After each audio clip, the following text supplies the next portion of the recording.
Paul Biya reçoit Emmanuel Macron en visite officielle au Cameroun.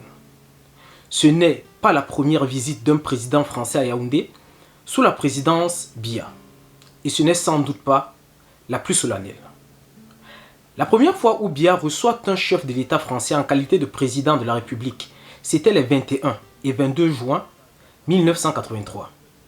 Emmanuel Macron avait alors seulement 5 ans. S'il s'agit de la première fois que Paul Biya reçoit un président français, donc en 1983, c'est aussi la première fois où François Mitterrand, le président français de l'époque, se retrouve à Yaoundé depuis son élection en 1981. Retour sur cette visite particulièrement politique de Mitterrand à Douala d'abord, à Yaoundé ensuite, puis à Garoua, où il est reçu par l'ancien président Amadou Ahidjo.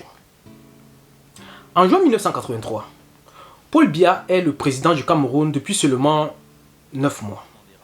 Plus important encore, ses relations avec son prédécesseur Amadou Ahidjo sont extrêmement tendues.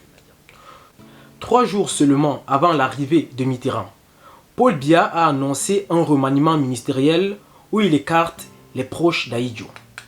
Exit Guillaume Bouéli à l'information et à la culture. Samuel Eboa perd son poste de ministre de l'Agriculture. Aïssim Vondo est déchargé de l'administration territoriale. Sadou Daoudou perd le ministère de la Défense. Et Témé Oloa est remplacé au ministère de la Santé. En tout, 6 anciens protégés d'Ahidjo sont mis au placard. Pour essayer de rapprocher Ahidjo et Biya, qui ne se parlent presque plus, François Mitterrand va rencontrer le président Biya à Yaoundé, puis le président Ahidjo à Garoua, avant de regagner Paris. Pas sûr que ces rencontres aient contribué à détendre le climat politique au Cameroun, puisqu'on sait que, moins d'1 an plus tard, c'est-à-dire en avril 1984, Paul Biya échappe de peu à un coup d'État. Mais restons en 1983. Paul Biya jouit du soutien actif de la classe politique et de la presse hexagonale. Contrairement à son prédécesseur, il est diplômé de l'université française et, accessoirement, il est catholique. Beaucoup d'observateurs affirment d'ailleurs que la visite de Mitterrand est un adoubement officiel, une manière de confirmer la disgrâce dans laquelle serait tombé Ahidjo. En cette année 1983, la France n'a Dieu que pour le Cameroun. Yaoundé devient le premier client d'Afrique francophone de Paris devant la Côte d'Ivoire. La France reste le premier bailleur d'aide et d'assistance militaire du pays. Mitterrand accepte même la finalisation de l'achat d'une escadrille d'Alpha Jet destinée à être installée à la base de Garoua. Au-delà des questions bilatérales Cameroun-France, Paul Biya et François Mitterrand évoquent aussi la situation politique dans les frontières immédiates du Cameroun. Et officiellement, ils sont d'accord sur tout. D'abord le Tchad, au nord du Cameroun. Quand Mitterrand arrive au Cameroun en juin 1983, la situation sécuritaire au Tchad inquiète déjà. En cette journée du 22 juin 1983, Mitterrand est encore à Yaoundé. Le département d'État des États-Unis, c'est-à-dire le ministère des Affaires étrangères des États-Unis, signale dans une déclaration des mouvements de troupes dans le nord du Tchad. En réalité, il s'agit des hommes de Goukeni Wedei, soutenus par le colonel Kadhafi. Ils seront stoppés dans leur progression en août 1983 grâce à la France et aux États-Unis en soutien à Hissène Habré. Permettez-moi une parenthèse. Vous vous rappelez que Hissène Habré a été condamné à perpétuité en 2016 pour crimes de guerre et crimes contre l'humanité. Malheureusement, aucun de ces commanditaires internationaux n'a été inquiété. Même pas à titre de complice. Mais ça, c'est une autre histoire. Revenons à Yaoundé. Lors du passage de Mitterrand au Cameroun, donc, il évoque non seulement la situation au Tchad, mais également la situation au Nigeria avec le président Biya. Le Nigeria, à l'époque déjà, est secoué par des spasmes d'insécurité. Au sud-est, des groupes irrédentistes continuent d'émerger et déjà au nord, commencent à se manifester des signes d'un extrémisme religieux. Enfin, la situation en Centrafrique reste extrêmement fragile depuis la destitution de l'empereur Bokassa Ier.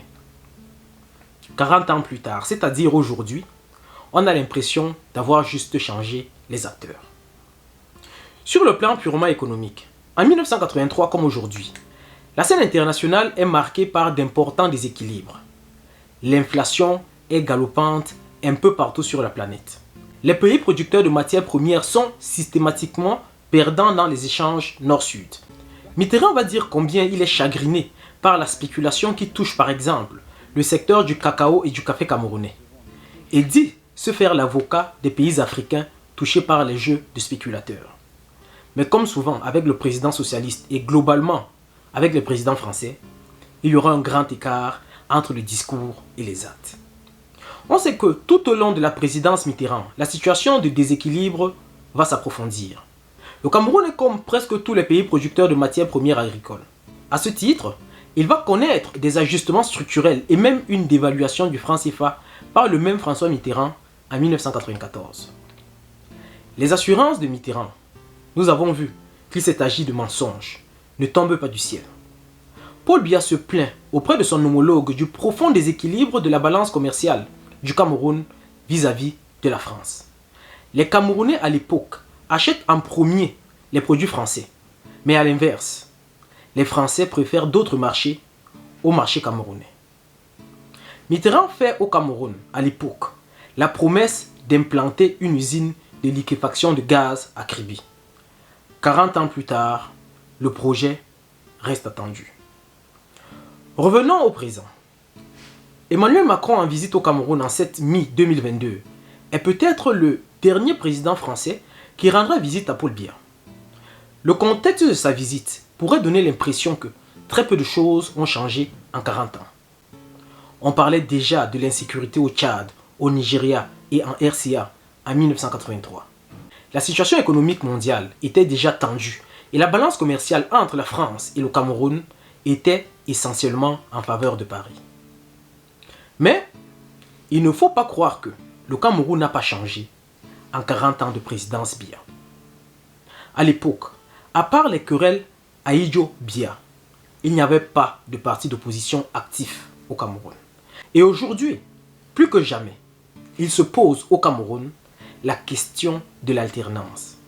Elle est attendue comme l'un des sujets de discussion entre les présidents camerounais et français. Il n'y a pas de dauphin donc. Je crois que dans une république qui fonctionne bien, le mot dauphin résonne mal. Des leaders d'opposition ont d'ores et déjà dit qu'ils n'attendaient pas que la France joue les arbitres. L'élection de Mitterrand en 1981 avait un peu atténué le sentiment anti-français au Cameroun. J'aimerais bien que la France, qui aide si généreusement le Mali, le Niger et d'autres depuis des dizaines d'années, nous explique comment ça se fait qu'il y a des fortunes colossales chez Bolloré, chez Bouygues, chez Total et dans tous les grands groupes français sur le dos des Africains pendant que les Africains continuent à crever de faim. Aujourd'hui pourtant, les différentes interventions de la France aux quatre coins de l'Afrique rendent le pouvoir français particulièrement impopulaire au Cameroun. Derrière les navires à quai, à perte de vue, une marée de conteneurs dans l'enceinte du port de Douala, le plus vaste d'Afrique centrale et la principale porte d'entrée de marchandises pour les économies du Cameroun, de la Centrafrique et du Tchad. En apparence, rien n'a changé ici pour Guy Merlin, qui déplace chaque jour des dizaines de conteneurs. Mais aujourd'hui, il ne travaille plus pour Bolloré, qui a perdu la gestion du terminal le 1er janvier dernier. Sur le plan économique, même si quelques entreprises françaises continuent à travailler au Cameroun, de nombreuses exercent avec de la difficulté ou quittent tout simplement le pays. Les médias français accusent souvent la Chine de pousser leur pays hors d'Afrique et particulièrement hors du Cameroun. Dans les faits, la France s'est en général mise hors jeu elle-même, à travers des tentatives d'ingérence dans les affaires internes du Cameroun, dans un soutien militaire tiède face aux menaces sécuritaires et à travers des enquêtes sur des biens mal acquis ou le soutien à quelques activistes plus ou moins extrémistes.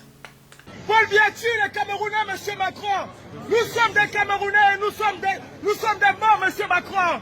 Monsieur Macron, s'il vous plaît, monsieur Macron, s'il vous plaît. Oui, monsieur Macron, mon pays, il y a un génocide au Cameroun, monsieur Macron.